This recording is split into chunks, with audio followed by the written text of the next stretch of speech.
Thank you very much, Mike. Talk about networking. 6 years ago, I was in a Pilates class, and I met one of the speakers, Kathy Bernard, and it was during a recent Pilates class that we connected again, and we started talking about what each of us are doing, and it was because of that conversation that we decided that it would be a good opportunity for her to come and speak. So without further ado, I would like to invite Kathy Bernard and Barbara Kline from Two Boomer Babes up here to share their story, their success story. Come on up.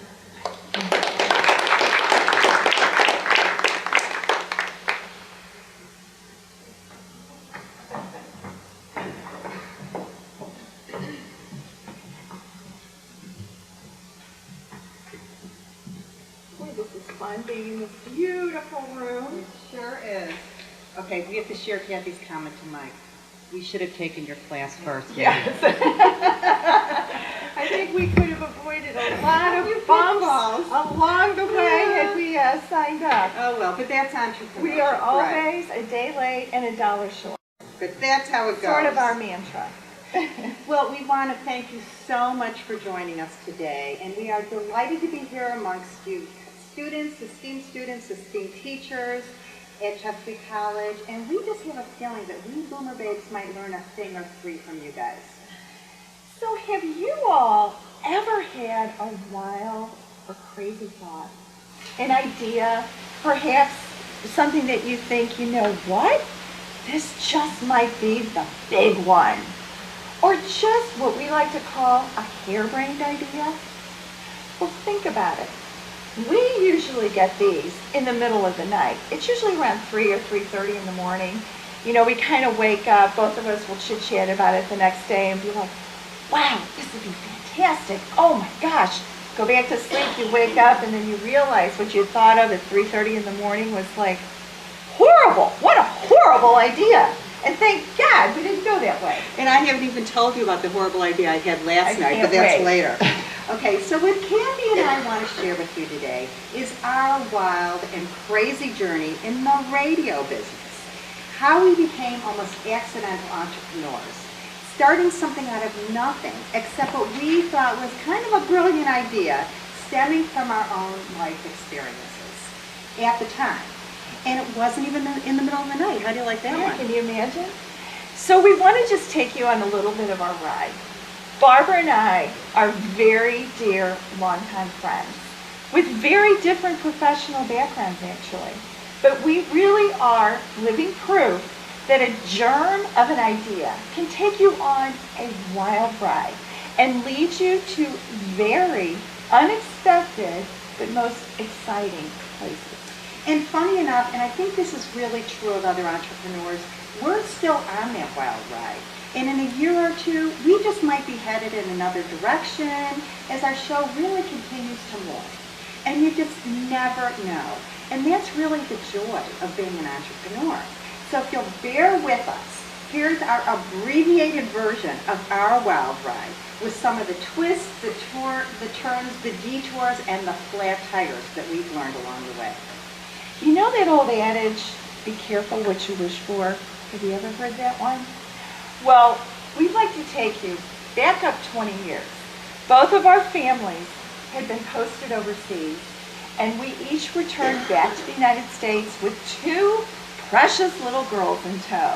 And that's where we kind of met each other. We became fast friends, where many friendships are made in preschool. Not our preschool, but our little girls' preschool. And with that time, what Barbara and I discovered, and I know you can't believe it now because there's so much information everywhere, but at that time, it was really hard to kind of navigate what was going on and what to do with our kids in the Washington, D.C. area. There just wasn't that flow of information. So Kathy came up with this harebrained idea, and you're going to see that this is a general theme within this conversation, of doing a television show. And this was years ago. Now, thinking I was humoring her, I went along, and the next thing you know, we had a show called Our Kids on a local cable station, actually on 2 local cable channels, and starring who else? Our kids. I mean, after all, they were cheap labor, and we didn't even need a babysitter. So you guys are really young, so you probably don't even remember that cable actually didn't start that long ago. And do you even remember when cable first began? Probably not. But you were probably, at the time, you probably don't even really remember when there wasn't even Wi-Fi or clouds, whatever the heck clouds are. Well, back in the day, we're sounding very old, cable companies cropped up, and they would have taken anyone, and I'm telling you, anyone with a pulse that had an idea, because you know what they needed? They needed content. They were on air, and they needed a void. They needed to fill a void. So Barbara and I came up with this idea, created a program, and the coolest thing was that we actually won an ACE Award for Best New Show. Well, we were probably the only news show, but we did win the award, and we promised we didn't even ask our friends and relatives to stuff the ballot boxes. Well, maybe a few, Katherine. Well, a couple, but we still won. So after 15 episodes of this wild ride, and a year plus later, job opportunities moved my family to the Eastern Shore. And I still haven't forgiven her. My memory's fading, but I still haven't forgiven her for that one. So we zoom ahead 20 years, and throughout that time, our kids remained the best of friends, and we have 2 girls each, which is not easy, and they were all going through the same teenage pangs of the boyfriends and the school decisions, and then poof, suddenly, like you guys, they're off to college, and we both have empty nests. So for me, that empty nest, and maybe some of your moms are going through the same thing, was absolutely gut-wrenching. My kids went quite far away to school, one in New Orleans and one in St. Louis, so it wasn't just around the corner. When we dropped our youngest off, oh my gosh, I was devastated. I think I cried for 400 miles through 3 states, my poor husband. But then, all of a sudden, an epiphany struck, and it was like empty nesting. Wait a minute, this is just one small part of this whole new life venture we are about to begin without our children. We're going to rediscover relationships, our husbands, and think back. We did this to our own parents. So really it's kind of sweet revenge. So I started thinking, you know what? This is an opportunity to embrace the challenges of midlife. Aging parents, And let's not forget college tuition and maybe grown kids coming back and living in our basements. Oh my God. if we're lucky enough to have basements. We truly are the sandwich generation. And what it is it's an opportunity for a new life venture. And at that point we said, aha, this really is an aha moment. So what did I do? I called my dearest friend Barbara, because I just knew she'd understand. And my reaction to my kids leaving home, leaving for college was a little bit different. I was like, yahoo! I'm going to turn their bedroom into my gym or my home office. And I actually went out and I bought a brand new couch that nobody under 18 had ever sat on and had no crumbs anywhere. No pizza stains. Nothing. And I was actually enjoying my newfound peace and quiet. And at the same time, like a lot of midlifers, I was in the throes. My mother had just passed away, and I was mourning my mother. And I wasn't really looking for a new adventure. But just like always, Kathy has this rather persuasive way about her. And I found myself asking, what has she wrote me into this time? Well, our gut, and that's another theme here, told us that there really was a hunger for a platform providing great information, conversation, something to really stimulate the brain, to highlight the endless opportunities that are ahead of us. We're not stopping, we're moving on. And at the same time, we can kind of poke fun at ourselves, the foibles of middle age, and laughing a whole lot along the way. So we did what any self-respecting, budding entrepreneur would do. We did our homework. We began researching. We began Googling. We began looking for who is hosting that boomer conversation. After all, there are 78 million of us out there. That's a lot of people. And we thought somebody must be doing it, but we wanted somebody like us. Not the Oprahs, not the Jane Pauleys of the world, just everyday people living the moment. So we really started honing in on our niche. We began to blog, we began to write columns, and then it just hit us. This is perfect for a radio show. But you know, we don't let trite little details get in our way, like knowing how to write and maybe even produce a radio show. I mean, after all, how hard can that be? And then of course, and this is a big theme here, luck and being in the right place at the right time really does play a role. And of course, divine intervention doesn't help either. And miracles of miracles, we were quickly picked up by public radio affiliates along the East Coast, actually it's Delmarva Public Radio. And last year, another miracle. We signed a national deal with AARP with 40 million members. They are actually the largest lobbying organization in the United States, and they have the largest radio and production studios in the Washington, D.C. area. They actually interviewed President Obama there. I mean, they're big kind of the latest in technology, and we were so thrilled. But of course, you all, I know you know, we are way too young to even be members of that organization.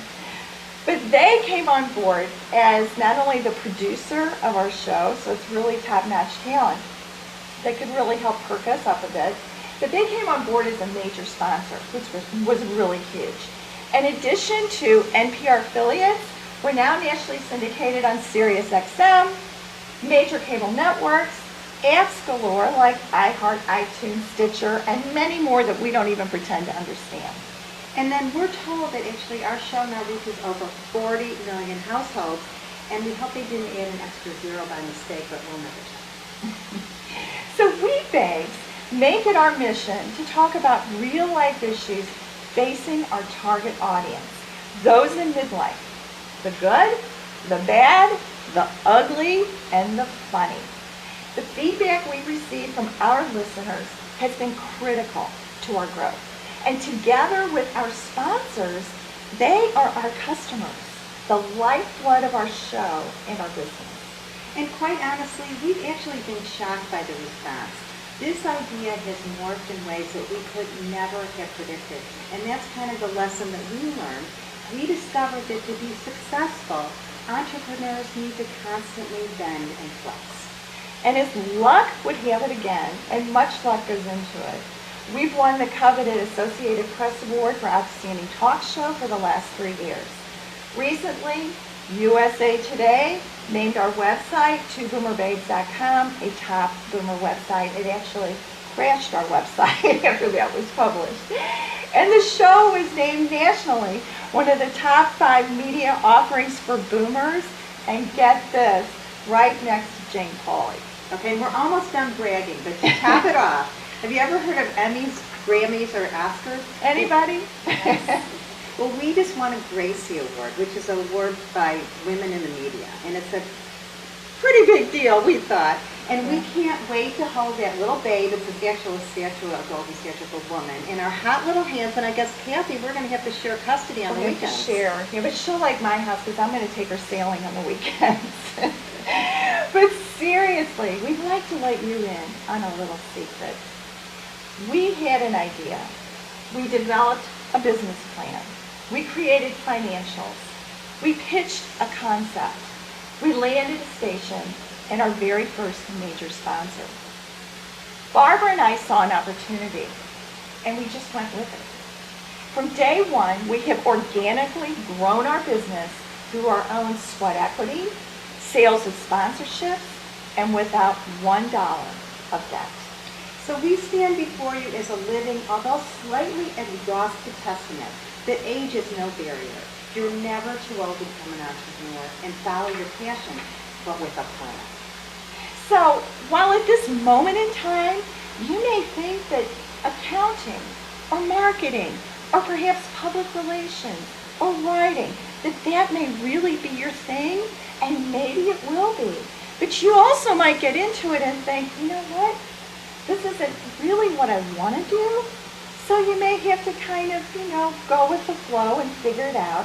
And you may discover along the way that you'd rather be a zookeeper or an innkeeper or perhaps an undertaker. Okay, a little segue here, speaking of undertakers. There's a lot of room for you women out there in the undertaking business. Because we just interviewed an undertaker who is very multi-talented. In her spare time from dealing with the dead, she also poses for Playboy. How do you like that one? I mean, talk about a side gig, right? But as a mother of 2 daughters, we are not recommending that approach at all. But she certainly is an example of somebody that really found her niche. So now, we'd like to share with you 3 of our very favorite interviews with entrepreneurs who believe, we really believe that they are great examples of individuals who've taken an idea and they've run with it. Okay, so you've probably heard the old saying, crime does not pay. But occasionally, crime does pay. Take Larry Levine, for example, who we interviewed a while back. Larry has parlayed his very long rap sheet and 10-year prison stint into a thriving business, prison consulting. Okay, so this is Larry's business model. It's true. It's true. For a big fat fee, he counsels his clients who just happen to be convicted felons about prison etiquette, how to transfer to another, presumably nicer prison, and some medical issues. And he also offers a class called, I thought this was brilliant, Bedtime 101, to those about to do jail time, which we hear is very popular. And guess what? You don't have to do any homework in the class. And Larry tells us that there's lots of competition out there because a lot of ex-cons want to get into this business and open up their own consulting firm. And we asked him, okay, Larry, how do you keep your competitive edge? Well, guess what he said? Social media, of course. Of course. And in his vast experience also, he has spent time in 11 prisons over a 10-year period, including low, medium, and high security. He told us the high security was for machine gun weapon charges. So with his vast experience, I mean, that really gives him a leg up. Now, we babes want to be very clear. We're not advocating you go out and rob a bank and turn it into a financial consulting business. Nothing like that. We just want to show you that out of adversity, like Larry, a successful business can be born. And then there's Julie Allenson, who went looking for a pair of reading glasses and found that her choices were very, very limited. There were the high-end, very expensive optical kind of readers, or the cheapo Walgreens brand. And they just didn't, they wouldn't do for her. So through Julie's own personal quest to find a product, this innovative boomer discovered a void in the marketplace and an opportunity to do what? To create a business. So she started manufacturing fashionable, high-quality reading glasses at middle-of-the-road price points. After all, every 8 seconds, someone turns 40, which means there's a lot of blurred vision out there. So we babes learned a whole lot from Julie. First of all, she did her homework before she took the plunge and invested her life savings to pursue the creation of iBobs. Has anyone ever heard of iBobs? These really funky readers. She traveled to China to check out manufacturing. She traveled to Italy to check out lenses and frames. She did not rely on a middleman. She built her own relationships with her suppliers. Her road was not an easy one, but she kept her eye on the ball, or the frames, and her eye on finances. In her words, cash flow is king. Another valuable lesson we learned from the iBob story is that where you think your product or your idea is a perfect fit just may not be the case. For Julie, she thought it was a slam dunk that her readers would be sold through optical stores. Well, guess what happened? The opticians ended up placing her readers out of sight because they became competition for their higher-end glasses that they wanted to sell.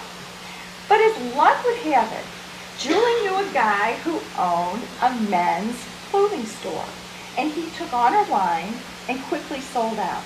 She hit a gold mine, men and women's fashion accessories. Julie landed deals with Nordstrom, Neiman Marcus, Orvis, and boutiques all across the country. The final takeaway to the story is it is said that imitation is the best compliment of all.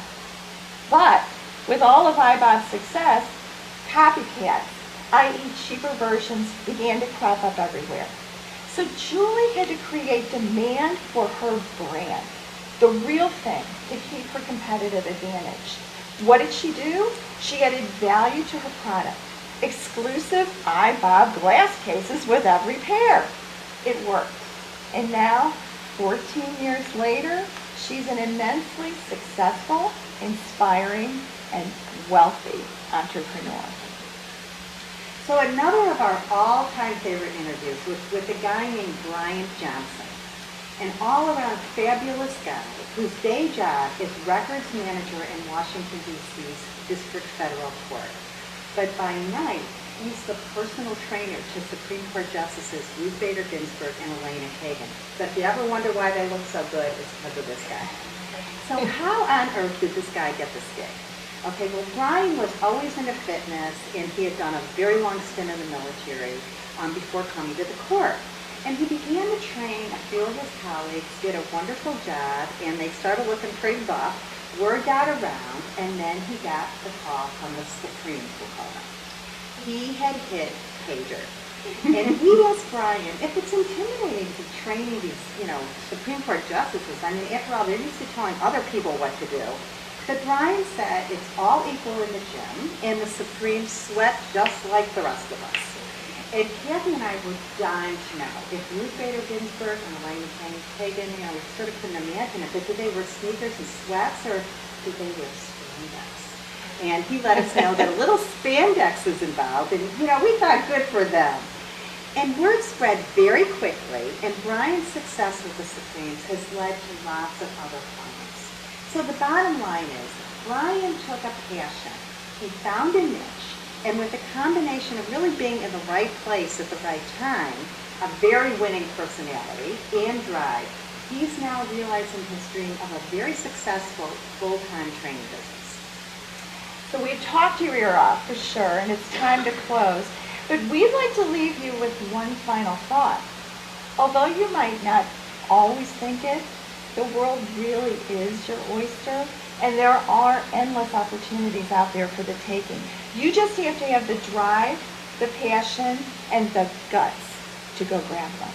And while not everybody gets rich with their venture, you might not be living in a mansion or sailing on your 100-foot yacht, we guarantee you it's really an incredible feeling to create something from scratch and to help it evolve and grow and launch it. And it's totally liberating, I have to say, to be in control of your own destiny. So finally, and this is finally, we'd like to leave you with our top takeaways from the Babe School of Hard Knocks. First, don't become a victim of paralysis with analysis. Do your homework as best you can, but know that you don't have the resources of a Fortune 500. You're not going to know everything. If you're waiting to do so, you will never move forward. Learn to trust your gut. Okay, next, balance your personal life with your professional life. You have to turn it off, even if it's for a night, to refresh and to re-energize. Take a walk, go for a hike, go out for dinner, take a hot shower, watch something really dumb on TV. It works wonders. Then, as an entrepreneur, you're going to face a lot of rejection and a lot of criticism. We sure have. We're a testament to it. So get used to it. But do something you enjoy, you're passionate about, because believing in what you're doing will get you through all the tough times. Plus, think of this. 2 inches wide, 2 miles deep. What does that mean? It means focus. What's your niche? What void are you filling? Don't try to be all things to all people. And listen until it hurts. Listen to your customers. They're going to tell you, and in not so many words, actually how to grow your business. What you may think is a great idea or a great flavor may not really appeal to them. So be flexible. They may also lead you in a direction that was never on your radar screen. Take small steps, but grow with each and every one. And finally, along that vein, be open, because you're probably going to end up someplace different from where you started. We certainly did. Successful entrepreneurs learn from their ideas, their passion, their hard knocks. They learn lessons from their peers and from their customers. They flex and they find their niche, and they fill a void, and they do it really well. But now, we've got to run. And like all entrepreneurs, we babes have a very busy day ahead of us. We're feeling really lucky, so we're going to buy our lottery tickets before we head to the studio in DC to produce the show, and then we've got to hit boxing class before our Habitat home build. And then we'll head on over to the food bank to drop off some donations. We'll stop by the retirement center to visit with our elderly relatives. And then we'll go attend our organic gardens. We'll prepare cocktails for 40. We got a blog. We have to answer emails. We'll grab a bite at the local bistro with our hubbies, and we'll stop by the investment club, head for a midnight swim in our new bikinis. Well, maybe Kathy will. We'll jump in the jacuzzi. We'll light the candles, and then, drum roll, dream up the next big business venture. Thank you all for joining us. We're the Super Babes. We'd love to take any questions or... Yes, Kathy. I have a burning question, but if you could repeat my question. Yes. Okay.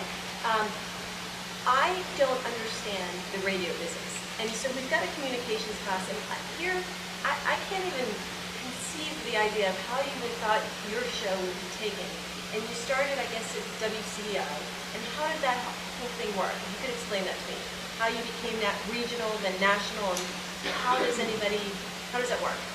Could you It was a miracle. But you could do the question first, Susan. What Kathy's question was, how did we take a little idea of a radio show, launch it on a local station, and have it actually grow to a national audience? Barbara, you want to take Oh, There makes three of us who don't understand. Well, I'll Like tell the you. history of radio, too. Yeah, well, we started out at WCBI, you all probably know that station. And actually, we approached the station manager, who happened to be a middle-aged woman, and we were telling her this germ of an idea, and she instantly got it. And so she, lo and behold, said that she would put us on the lineup. And I said to Kathy, I'm not doing this unless we get a sponsor. So Kathy had a contact over at Shore Health who became, and we met with this woman who again, talk about luck. She happened to be this wonderful middle-aged woman, a boomer, who instantly got what we were trying to do. And she said, within 5 minutes, I'll sponsor you. And I'm Kathy under the table thinking, don't we have to come back 5 times, before somebody agrees to sponsor us? So in that moment, when they agreed to sponsor us, it paid for all our expenses. We were in the black immediately, which is very unusual actually for a small business. And then we actually had a contact. You tell about the Delmarva Public Radio. So, living in a small town, you all know how that is. You network and network like crazy. Network everywhere. Or what is your great word? Collide. We collide, clash, collide. We can do everything. Well, this show took off, Little Easton. And the next thing you know, we were really, we had the ear of NPR affiliates, Delmarva Public Radio. They are affiliate members of National Public Radio. They approached us and they said, why don't you move to our studios? We'll produce you and we will put you on NPR. We were like, oh no, we can't do that. No, seriously, we were like, woo! So we then our production moved to Salisbury University. Quit our day job. Oh yeah, we quit our day job. Before that. That is a huge launch in the radio world, even though we were on these small affiliates on the shores with enormous. Well, about a year and a half after that, later, we've only been doing this 5 years this month. Maybe 2 years. Yeah, 2 years. But 2 years later. Yeah. From NPR affiliates, lo and behold, we clashed, we collided, we did whatever we did, and we got the ear of this huge national sponsor and landed that deal, national deal. So we moved production to their national studios.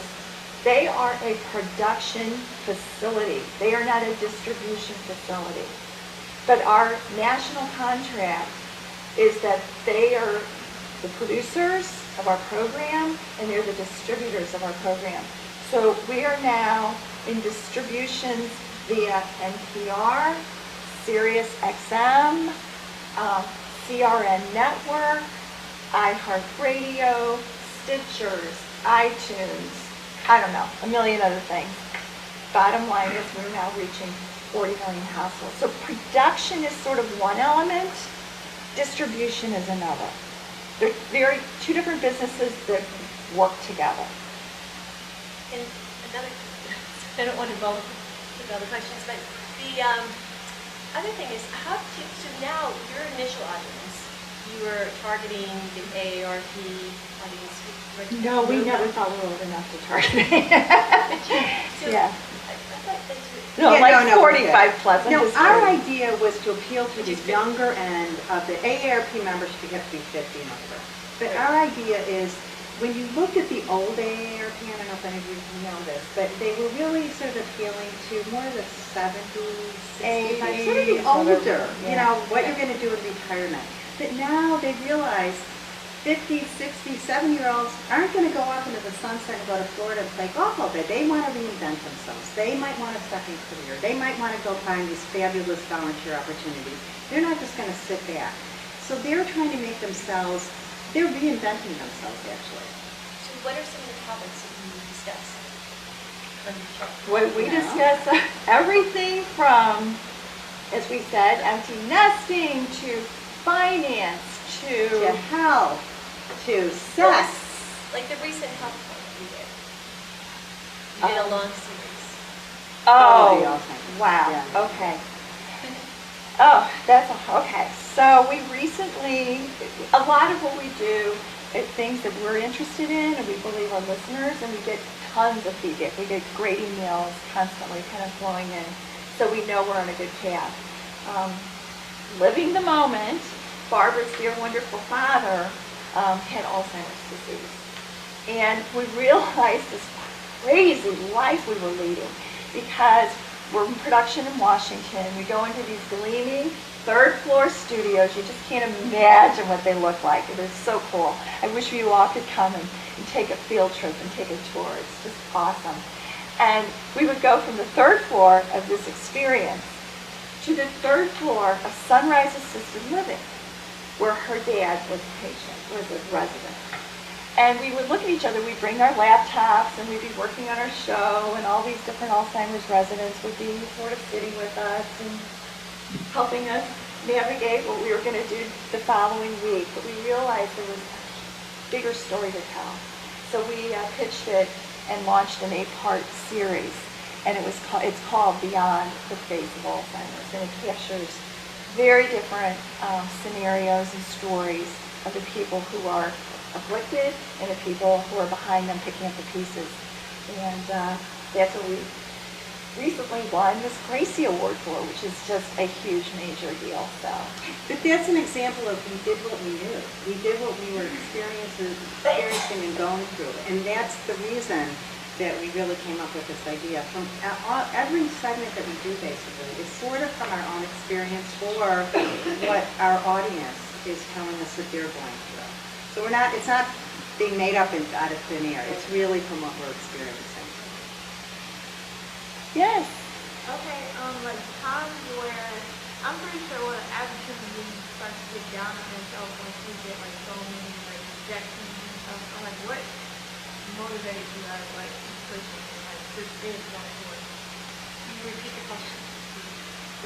You were asking what motivated us to keep going, even if we might have gotten some rejection or some criticism. What motivated us to keep going? You know, I think Kathy and I knew we had an idea that was a little bit different because, like you said, we really did do our homework. There was nothing out there that was really speaking strictly to boomers. Sort of that 45 to, maybe 70, 65. We're very flexible with our definition, but sort of midlife group.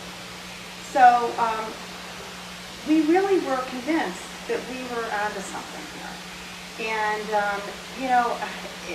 case in point is, the first station that we went to, the woman said, "We sound too Midwestern. You're never going to make it in the radio business with that nasal A and the. Guess who she was talking? No, they brought in voice coaches for us.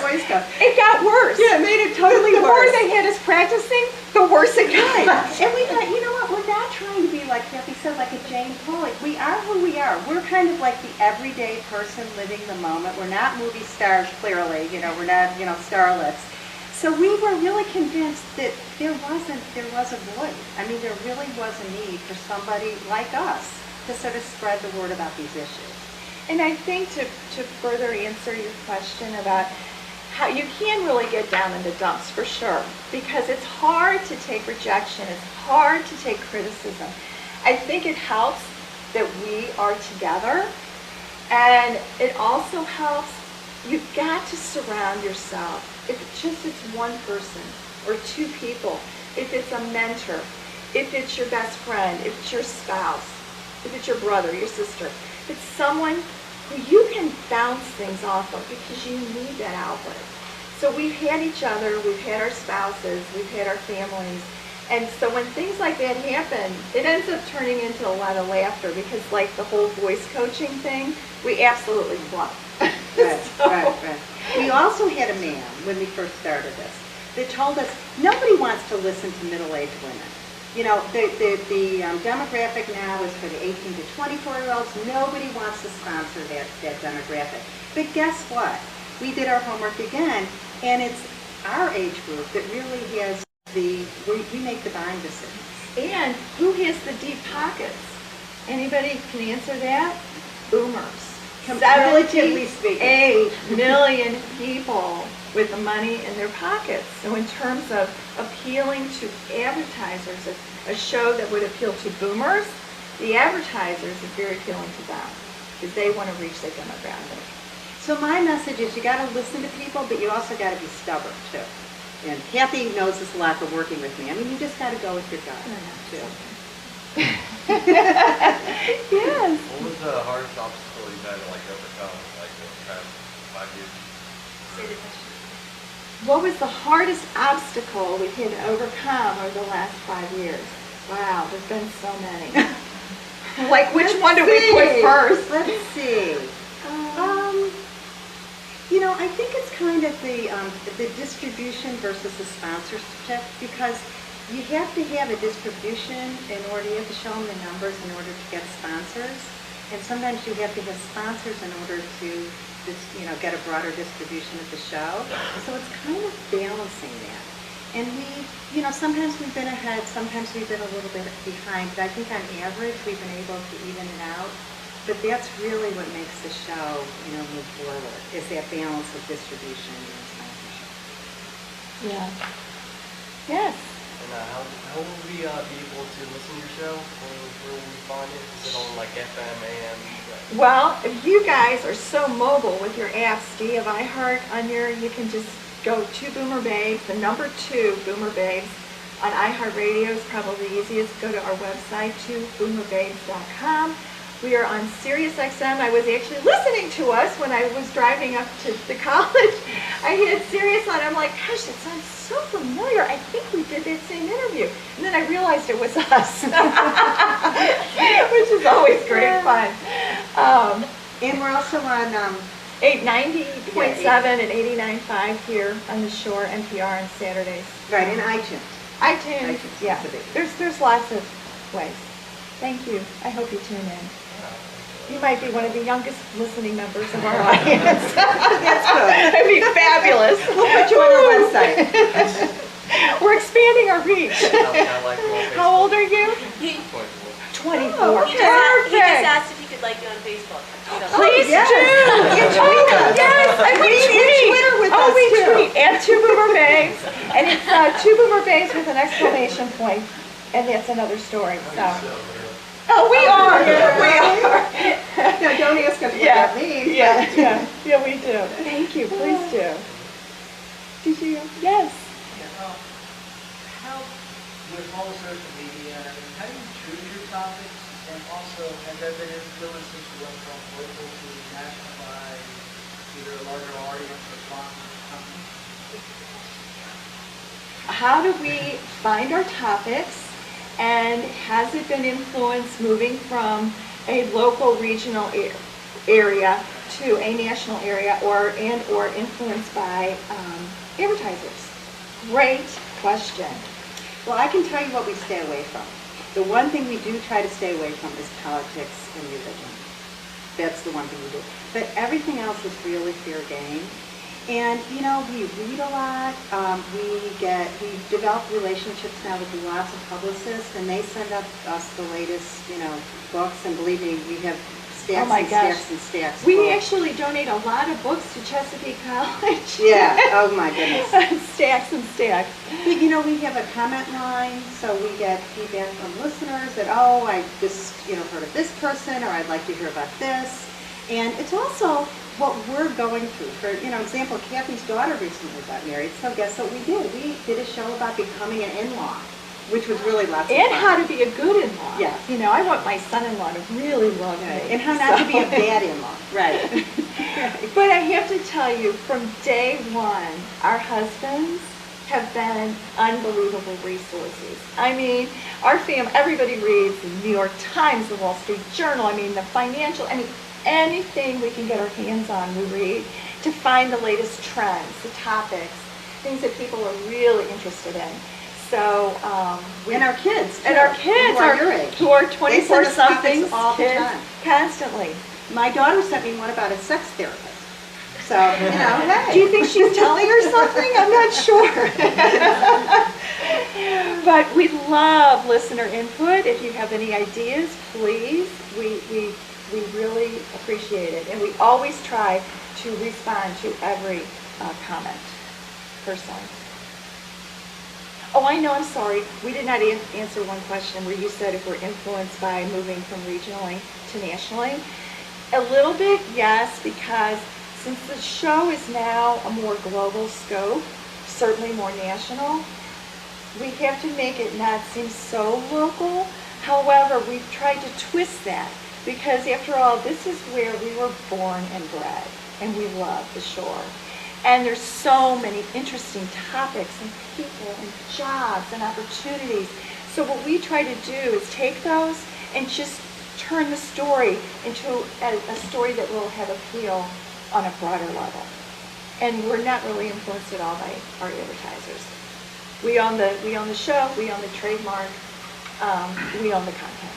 Yeah, and the bottom line is nobody, including AARP, which is really what makes us continue, nobody edits our content or tells us what we can and cannot do, which is really nice. So we're not talking heads for an organization. Right.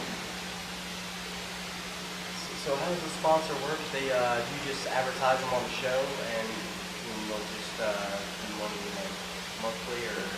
Yeah, we actually have okay, how do sponsorships work?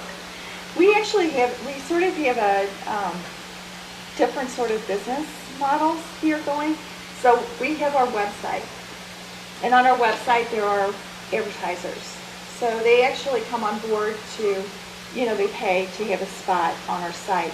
However, we're really, really particular, and we don't want to junk up our site so that, you know, when you guys peruse and you go on sites and all you see are ads everywhere, you can't even see the content because there's so many ads. So we're really careful about that. Another model is that we have an e-newsletter, and you can sign up for it. We'd love to send it to you. We don't spam, and it goes out to thousands of listeners everywhere, every single week.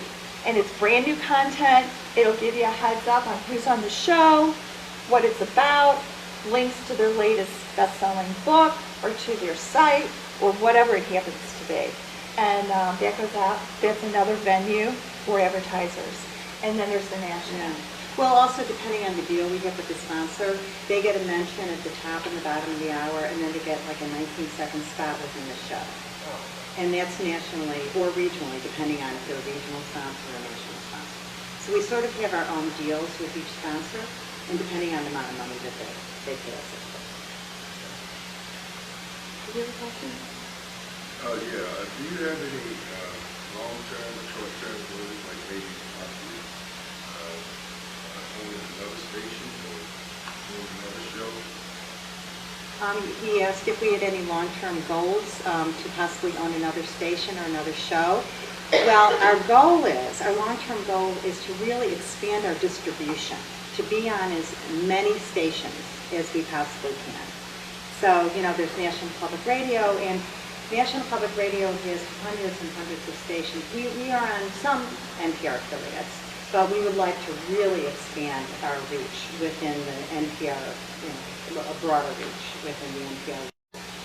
We're very open to being on more commercial stations. We are on some right now, but we're, of course, there's thousands of them out here. And now we're on cable radio network, which means if you have Comcast, Cox, Time Warner, you know the stations that are like 5,450, it's way at the end, and it'll have music, you can play music on your television, or they also have talk stations, so we're on those, and those go all over the place. But the apps, we feel, I mean, that's kind of the wave of the future. I mean, how many of you guys listen to iHeartRadio? Is that a big thing for people? yeah, Yeah. or iTunes, Right. or anything. Right. And we are, actually, we are working on a sidearm of our radio show. And so maybe next year we'll be able to come back and tell you all about it. But it's kind of something exciting that we're working on. It's a natural offshoot. Are you, I have a question. Are you thinking of making another business plan in the future? Are we considering making Another a new business business plan? For like your sidearm. Yes, for our Yes, sidearm. yes. We are in the process of writing a business plan Right. for our, yes.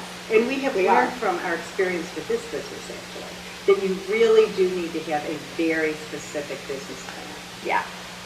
You need a roadmap. Yes. And it's not to say that you can't, zig and zag, But you have to have something But to you gotta zig and have- zag from. Right, right. So And we we are in the learned that. process of developing this business plan, which Mr. Filkey will probably be coming to, asking your opinion down the road.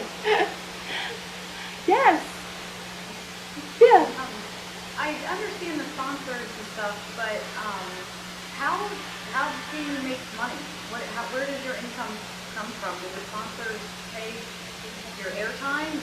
Does the radio station pay for your show? Where does your actual living income come from? That is a wonderful question, and it took us a while to figure that one out. The radio business is how do we make money? Do we sell, do we get money from advertisers? How does it all work? Do you want to take it? Sure. Well, since we own our show, so that's the beauty of this. AARP distributes the show, so they pay for the distribution. The sponsors pay us directly. So that is money that goes directly to our coffers, but we have expenses because we are a small business. So that is really where the income comes in. We get a stipend from AARP as a sponsor. They are also a sponsor in addition to the distributor of our show. So between the two streams of income, that really is how we, And kind of like self-employed. Oh yeah. I mean, Yeah. we are an entity. We're an LLC. LLC. We're an entity. We're our own entity. We have a national contract with the AARP. And our deal with them is they do all the distribution, which is a lot of money. And they do all of the production, which is a lot of money. I mean, it is expensive to be in this business. I mean, it's in the hundreds of thousands of dollars to produce our show. And so we have then also, we receive payment from them. So to clarify, it's the sponsorship's going to the LLC, to the corporation, and then you're paid a salary from the corporation. Well, Or do you yes. Or yes. are you doing revenue distribution from the corporation? Revenue distribution. Yeah, probably. Well, it's actually Yeah. probably more revenue distribution. Yeah. We don't have. Yeah, it's probably more revenue So distribution. you're just distributing the profits that are left over? Yes, Right. that's exactly To what we're each of doing. you. But we are also with our national contract, we are given a national fee for our talent, content, whatever you want to call it. So it's complicated. It really is. And if anybody is ever thinking of going into the radio business, pick our brains, because what we found when we started this crazy thing, nobody would let us in on how it all works. It was so hard to figure it out. But I do have to say, we kind of created this ourselves because AARP has other shows, Yeah. but nobody has a deal like ours. Most of the people that do the shows, they are direct employees of AARP, so they make a salary, and then, of course, AARP does the production. With us, it's very different. So you don't have to share anything with Well, on, on regional levels, no. And through our e-newsletter, no. Through our website, no. But nationally, broadcast programs, we share revenues. It's complicated. I mean, it's so many levels of, of deals. But you probably don't even realize, we didn't realize, but this organization produces so much programming. You don't even really realize. You may see an ad at the end of a show. They probably produce that show. Today's show with Jane Pauley, they produce it. I mean, it's amazing the stuff they put out. You ever talk about anything controversial in your show? Sure. Yeah, we've gotten a few letters here and there. Yeah, what was the one we got a really nasty letter last week. Oh, I know what it was. We interviewed the great niece of Al Capone. And we thought I'm from Chicago, it was 8 years ago. The guy was not a good guy, granted. But she wrote it from the perspective of being a little girl and what it was like to live with the Capone name. Do you all know who Al Capone was? The gangster. Yeah. You watch Boardwalk Empire, that's Al. But so she was talking about how this was very difficult. She had to change her name, and she remembers going to the Capone family household, and there would be armed guards everywhere, and she didn't reveal that she was a Capone until she was like in her 20s. But anyway, we got a letter, and we thought it was interesting just because not that we said that Al Capone was a nice guy, but we thought that was an interesting perspective from growing up with that name. So we got a letter from a woman, and we were happy she listened. I mean, it was good. But she did not understand. She thought we absolutely we weren't hard enough on her, and after all, Al Capone was a big murderer, and how could we let her get away with that? And, we sort of have to tiptoe when we write back. Yeah. And we understood her reactions, but... well, we wrote back and we said we thank you so much. Number one, for listening. Yeah. Number two, for writing in and letting us know how you feel. And then we tried to explain that we simply wanted to present this woman's story, who, after all, by no fault of her own, was born into this family. She was just a little girl when her Uncle Al was this big, mean guy. And it was just quite interesting hearing her say, I love my Uncle Al, He we told had me these how to little ride a family bike. dinners. So you'll never hold anything back regardless of what your viewers think? We don't talk about politics. I mean, Yeah. that does seem to... We had a show about why people are so divided about politics, but we didn't take a side. I mean, little glimmers come through, sort of where we might stand, but that seems to be a really hot button topic. And especially in Washington. Yeah. So... What about other controversial issues like marijuana, abortion, all those? Oh, we're going to do it. Funny you should say that. We actually just booked this really cool guy who's the proprietor of Get High Getaways in Denver, Colorado. And Colorado is a free state to smoking or whatever. And we thought it was really fascinating because talk about a business opportunity. There is a rise in tourism for Get High Getaways, B&Bs. So he's going to be on our show and tell us about what they do and, how they... Is that an idea? Well, I'm actually doing a business plan on something like that. Oh, well, I'd be happy. We can put you in touch with them or just Google Get High Getaways. Interesting. Neat. We'll have to talk later. Yes. Do you think Everybody really? wants to talk to him. Oh my gosh. It's a very lucrative business. We know a few people in Colorado. Okay, so we're going to have to wrap it up. Are there any other questions? One more, and then I want my business cousins to go. It's just a quick one. I mean, obviously you're, very successful and happy, but other than, the obvious things you mentioned, what other personal rewards have you, has anybody ever come to you and said, your show changed my life, but this, what else has happened that just made you Has feel anyone changed the word? What other personal rewards have we sort of gleaned from the show, and has anyone ever said, our show has touched them in some way or another? Certainly through the Alzheimer's, I get really teary when I think of this.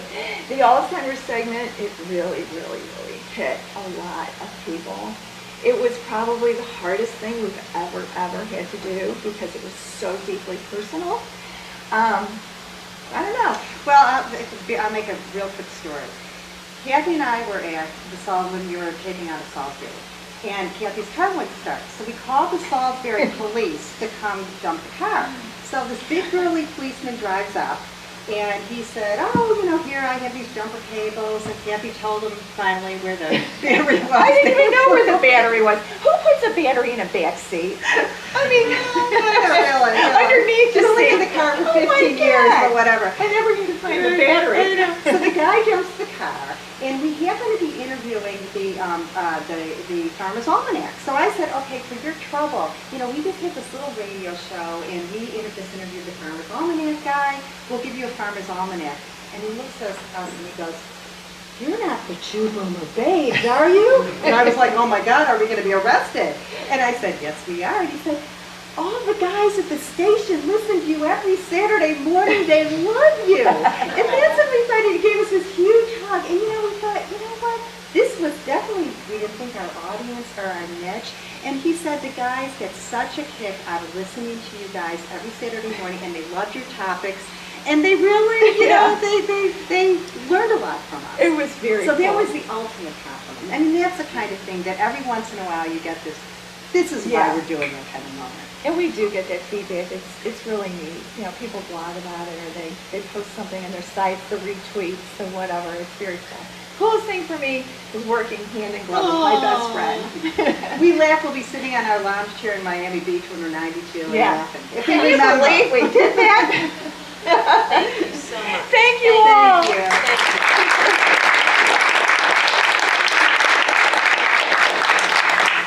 We're happy to stay if you have any questions or anything. I wonder about that marijuana idea. Barbara.